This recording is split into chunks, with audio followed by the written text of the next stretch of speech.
7 degrés. Très indécent. La suite de votre grand journal du soir est à 19h14. C'est l'heure de l'interview politique, Nathalie Lévy. D'Aurélie Herbemont. Bonsoir Aurélie. Bonsoir Nathalie. Et vous recevez ce soir Hervé Morin, président de la région Normandie et président des centristes. Bonsoir Hervé Morin. Bonsoir. Le gouvernement planche sur le scénario du déconfinement qui sera progressif à partir du 11 mai. Vous préconisez un déconfinement régionalisé. Ça consisterait en quoi selon vous ? Écoutez, ça part d'un constat simple.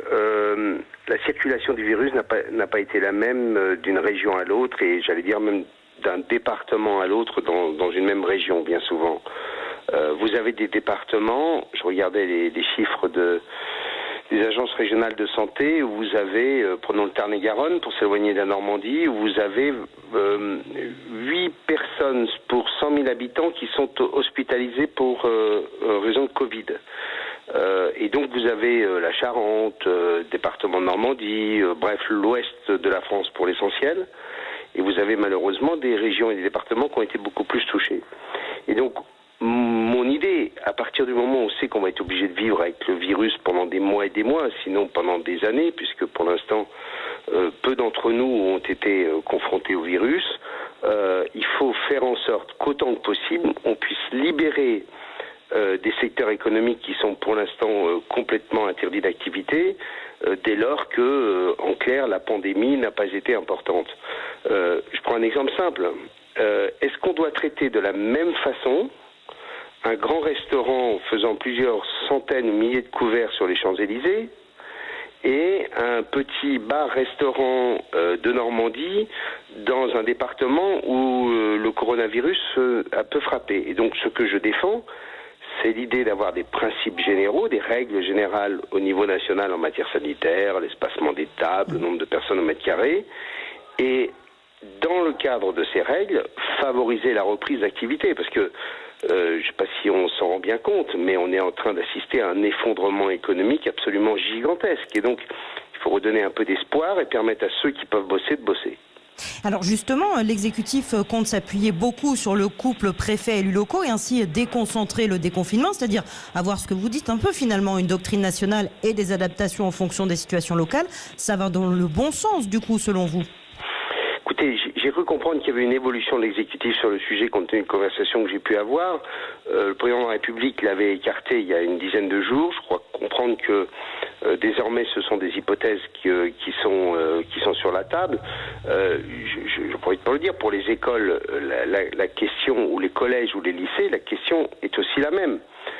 C'est pas simplement, et Dieu sait que j'aime pourtant le ministre de l'Éducation nationale, je trouve un bon ministre de l'Éducation nationale, mais une ouverture d'une école, ça doit se faire dans une discussion très précise avec le maire, et pas simplement sur la question de savoir si on ouvre d'abord les CP et les CM2, puis telle ou telle autre classe. Vous avez des communes qui sont tout à fait en capacité, compte tenu des locaux disponibles, compte tenu de l'organisation de la cantine, de pouvoir rescolariser la quasi-totalité des enfants d'une commune. Dans d'autres endroits, c'est très compliqué. J'avais même un maire de grande ville ce matin au téléphone qui approuvait ma démarche et qui me disait pour moi, je pense que c'est même une réflexion par quartier. Il y a des quartiers où c'est simple, où il y a des écoles, des groupes scolaires où ça peut se faire, et des groupes scolaires où c'est compliqué. Et donc, je pense que là aussi, il faut intégrer ces éléments, en sachant que derrière, il y a aussi des problématiques qui relèvent des régions. C'est la question du transport scolaire, puisque beaucoup d'enfants sont transportés par bus le matin pour se rendre dans un établissement scolaire. Hervé Morin, vous prenez une gestion du déconfinement au plus près du terrain, on l'entend bien. Est-ce que vous considérez qu'on a payé d'une certaine manière une trop forte centralisation à la française jusqu'ici, avec un État peut-être moins agile que les collectivités locales ?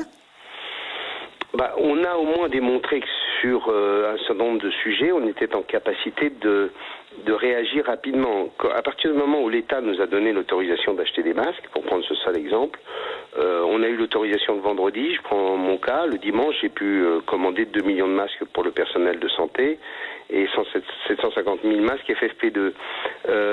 Il y a 8 jours, j'ai une conf call tous les mercredis avec l'ensemble des acteurs économiques de la région, enfin leurs représentants. ils m'ont dit, écoute, voilà, il y a un sujet simple, c'est que pour reprendre l'activité, il faut qu'on puisse fournir des masques à nos salariés, puisque sinon c'est impossible. On a fait le recensement par filière, avec les organisations patronales. J'ai commandé des masques le dimanche. Et on a livré les masques et on a commencé à distribuer les masques vendredi. La Fédération du bâtiment nous disait que par cette distribution de masques, on a à peu près 1 millier d'entreprises dans le secteur du bâtiment qui en Normandie ont repris le boulot. Donc on a été capable à chaque fois de réagir rapidement avec notre boîte à outils, notre capacité de décision qui n'impose pas 36 interministériels. Et vous savez, quand vous regardez ce que font les maires ont fait un boulot gigantesque. Ils ont assuré les services publics essentiels, ils ont assuré des solidarités de tous les jours, de proximité. Et ça, c'est un trésor exceptionnel.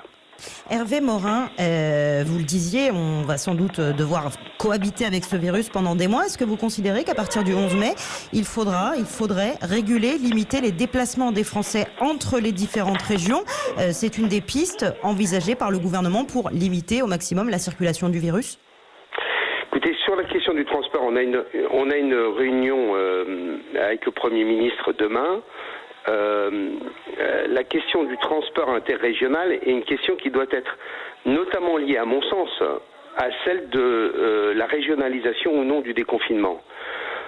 En clair, s'il faut éviter des brassages de population trop importants d'une région à l'autre, avec des régions qui ont souffert d'une pandémie plus forte que d'autres, et donc dire, bon, voilà, en clair, on autorise les déplacements pour le travail, mais pendant un premier temps, on évite trop de déplacements de confort, pourquoi pas? C'est des choses qui doivent se regarder. En même temps, très clairement, moi j'ai beaucoup de Normands qui tous les jours vont bosser à Paris, et ça, il faut leur permettre. Donc c'est, en clair, une organisation qui est en quelque sorte la suite d'un déconfinement progressif, quoi. Hervé Morin, un tout dernier mot. Vous évoquiez la question des masques. Aujourd'hui, l'Académie de médecine recommande d'en porter partout dans l'espace public dès maintenant. On sait que certains présidents de région vont en distribuer pour tous leurs habitants. Est-ce que vous comptez le faire en Normandie, des masques en tissu notamment?